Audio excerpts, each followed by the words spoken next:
일적식거 무게와담, 천이담, 치이담, 인이담, 대삼함 육생 7, 8, 9, 운, 10가지 몸통이라고 그랬고요.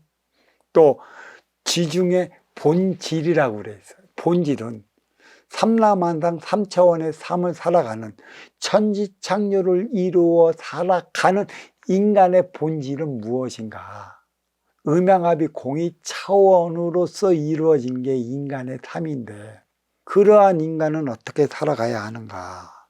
또 그러한 인간은 누가 삶의 동반자가 되어줘야 하는가? 누가 동반자가 되어줘야 돼? 인기의 동반자는 인육이야. 음양합이 공이수 차원으로서 나는 인간으로 살아가. 인간은 분명히 또 남녀 음양 차원으로 나누어져 있단 말이야. 그러면 분명히 음양합이 공이수를 이루어 가정, 에너지 충전소를 만나야 되는데 어떠한 동반자를 만나야 하느냐는 것이지. 일생이 때 가장 중요한 게 동반자를 만나는 것이에요. 누가 에너지 충전자인가?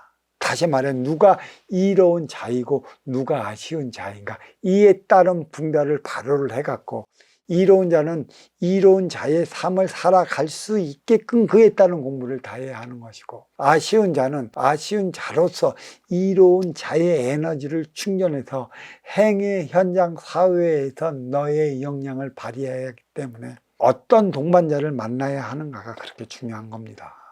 이건 순수 내목이에요. 정해졌으나 내가 만들어 나가야 하는 것이죠. 어떤 이들은 사주팔자를 운명론 완전히 정해졌다고 하는데, 내가 나를 위해 살아갈 때에는 어떠해야 하는 것이고, 나를 위해 살아가다가 육생의 근본 성공의 자리에 올랐다면 너를 위해 살아가야 하는 것이라, 너를 위해 살아가야 할 때는 어떠해야 하는 것인가? 이 공부를 분명히 해야 하는 것입니다. 이 공부를 하지 않았기 때문에 성공하고 망하는 것이고요.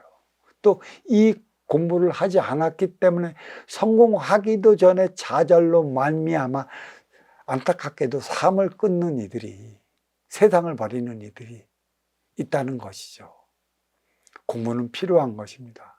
육생의 공부인가, 인생의 공부인가, 아니면 그 수임을 다하기 위한 정신량 차원의 공부인가, 누구를 만나, 무엇을 배워, 어떠한 삶에 적용시켜 나가는가, 아주 중요한 것입니다. 이 내 안에는 생각과 마음이 자리한다고 그랬어요. 너와 나의 차원이. 그래서 문명을 일으키는 건 생각의 지식이라는 얘기예요. 이 문명이 과연 어디까지 가는 것인가? 생각의 지식은 부분을 만들어 나가는 것인데 우리는 문명의 끝이 어디에 있는지 몰라요. 그냥 내 욕심으로 말미암아 육생양을 만들어내는 것이죠. 육권과 육생안위를 위한 것을. 이게 어디까지 가? 삼라만상 우주 밖으로 나간다는 건데 지금도 열심히 달려봤자 태양계 아니에요. 그러면 태양계 밖을 나가면 우리 우주인데, 우리 은하인데 그 우리 은하가 우주일까? 우리 은하 밖이 삼라만상이라 끝에 과연 도달할 수 있을까? 이보다 더 큰 문제는 지금 지구의 환경이 갈수록 연약해지고 지구의 환경이 갈수록 인구 대폭발로 인해 갖고 살아가기 힘든 지역이라 또 다른 지구와 환경에 비슷한 곳을 찾기 위해 우주선을 날리는데 필히 진정 그곳에서 인간이 살아가야 하는 이유가 어디에 있는가? 진정 살아갈 수 있는가?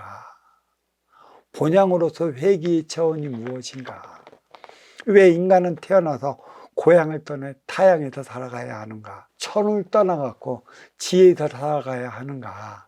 그 이유는 무엇인가? 죽어서 본향에 묻히는데 본향으로 돌아가는 이유는 어디에 있는가? 그것을 심도 있게 생각해 봐야 돼요. 이게 지식적 차원인데 지혜는 알고 있잖아. 뭘 문화를 일으킬 마음의 지혜, 정신량으로 그 쓰임을 다하면 밝음의 에너지가 어둠의 에너지를 화할 때 우리는 원시반번한다. 원시반번을 일깨워 주기 위해 우리는 연어, 그 회기성을 일깨워 주는 것이죠. 그 회기는 무엇으로 하나?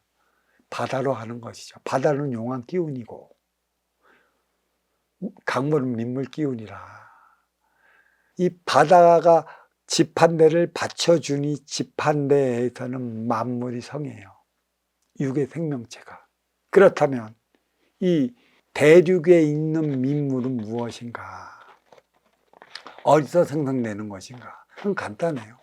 바닷물은 짜기 때문에 육지에 있는 육의 생명체를 살리질 못합니다. 그래서 바닷물을 하늘로 직멸시키는 것이죠. 음의 기운을 양의 기운으로. 그래서 일정한 구름이 되면 여기는 민물의 차원인 것이지 바닷물처럼 짠 게 없어요. 이 비가 내렸고 바다로 떨어지면 용왕의 기운이 되는 것이고 육지로 떨어지면 민물이 되는 것이에요. 그래서 육의 생명체를 이어나간다. 그것을 이제 일깨워 주는데 여기서 그 몸통, 지중의 본질은 일적식거 무게화삼이라고 그랬어요. 일은 일하는 차원이라고 얘기를 할 수 있는 것이고 또 하나의 차원을 얘기를 하는 것이에요. 또 일, 시작의 차원을 얘기를 하는 것이죠. 일로 시작하마 식거, 열십자라는 것이죠. 비로소 10의 차원이 여기서 나오는데 이 10이란 하나의 숫자의 관념이지 공의 차원의 관념이 아니에요. 일적 식거, 하나에서 시작해 크게 10개의 차원을 나누었다. 10의 차원이라는 것은 없어요. 공, 운의 차원이도 있는 것이지. 되돌아가는 것. 응? 원시반문을 뜻하는 거야. 그렇다면 일적 식거가 무엇이냐? 여기에 보이지 않는 밝은 우주에는 하나에서 시작해 운으로 돌아가는 차원이 담겨져 있다.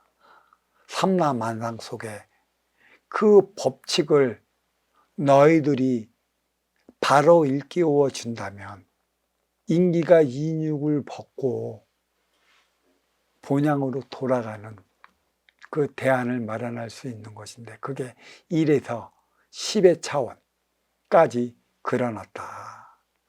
천부경은 1에서 운의 차원, 10의 차원까지의 그 모든 역량을 기록을 해놨어요. 이것을 풀어나가려고 하면 먼저 주고 후에 받는 분명한 선순환 행위가 이루어질 때만이 가능한 것이지 상충해서 그 무엇도 못하면 이룰 수 있는 것은 아무것도 없어요. 우리 민족이 예전에는 왕권 아니었습니까? 임금이 어떠한 정치를 하느냐에 따라 갖고 그 좌우 대신들이 제 역할을 다하는 거고 그 밑에 하부 구족은 자기의 역량을 발휘할 수 있는 것입니다. 얼마만큼 성군의 정치를 해 나가느냐, 또 성군이 되어 만백성을 돌볼 수 있는 정치를 해 나가느냐. 이 정치라는 것은 바르게 다스려 나가는 얘기예요. 정사를 어떻게 보느냐. 이 정사는 먼저 주고 후에 받는 거예요. 정치는 다른 거 없어요. 자기 자리를 지키기 위한 것에 있고 정치는 바르다는 것은 먼저 주고 후에 받는 것에 있는 것이고 그래서 지구평천하가 되는 것이죠. 이 차원을 모르면 정은 있을 수가 없습니다. 그래, 일적식거 무게화선, 이 무라는 것은 묘양성 석벽본의 한자를 보면 없을 무자, 이 괴는 상자 괴라고 하지만 궤도의 괴자야. 궤도의 괴자. 모든 만물이 궤도에 올라섰을 때 운행하는 것이에요. 인기가 인육을 쓰고 인간으로 살아갈 때 신체의 리듬이 있는 것, 이것도 궤도에 올라섰어. 궤도에서 벗어나면 신체의 리듬이 벗어나 너는 생명을 다하지 못할 것이라. 모든 게 궤도에 올라야 하는 것이지. 궤도에 언제 올라? 성공의 궤도, 출세의 궤도, 돌아가는 그 법칙 안에 들어서야 하는 것이죠. 그래서 무게화, 화한다는 것이에요. 3차원에 보이지 않는 그 곳에 3차원이라는 것은 천기지기 인기가 살아가는 삼라만상을 뜻하는 것이죠. 삼라만상에서 무게와 삶, 보이지 않는 궤도 위에 올라설 때만이 너의 삶을 살아가는 것이고, 또 이 모든 만물이 궤도 위에 올라섰기 때문에 혼돈의 카오스에서 질서를 잡아 나가고 있고, 이 질서 속에 너희들은 이 인육을 건설시키기 위한 노력을 아끼지 않을 것이고, 육생의 그 건설을 시켰다면 우리는 개체이자 주체, 이 주체적 인기와 인기끼리 하나 되어 살아가기 위한 노력을 아끼지 않을 것이라. 하나 되어 살아간다는 것은 상상을 뜻하는 건데, 지금까지의 상상은 애매모호했어요. 없는 이들이 상상을 더 강요당했어. 선순환이 뭔지 몰라갖고.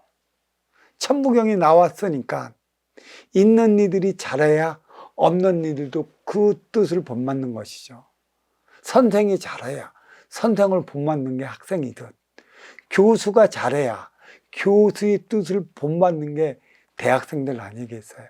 사장이 잘해야 사장의 모든 것을 본받아 나가는 게 직원들이듯이, 이렇게 선순환이 있고 이것이 상생인데, 심의 논리, 육생시대는 선천시대다. 유권사를 위해서 노력해야 하는 시대는 유권사가 우선이기 때문에 더 가진 자 앞에 무릎 꿇고 더 가진 자들이 시키는 대로 살아갈 수밖에 없는 심의 논리 시대가 육생살이 선천시대였어요. 육생의 모든 안위가 갖춰지기 이전이라 살아가야 하기 때문에 비굴하고 비겁해진 건 더 가지고 더 누리고 더 있는 자들로 말미암아 더 가지지 않고 더 누리지 못하고 더 없는 이들이 그러한 삶을 살아가야 했던 것이에요. 저승의 위계가 이승에 투영되고 이승의 공적이 저승에 반영됨으로 인해 갖고 전대가 역전이 된 게 많아요. 잘못 살면 자손이 없어지고 종이 없어지고 가문이 패망하면 역전이 되는 거예요. 그로 인해 올라선 이들이 있는 것이고, 천상의 질서가 지상으로 고스란히 투영된다. 그래서 이 무게와 삶은 보이지 않는 궤도에 삼라만상의 만물이 올라서 모두가 화한다고 하잖아. 하나 되어 움직여 나가는 일정한 궤도의 법칙이 작용하고 있다. 그게 만물의 법칙이라.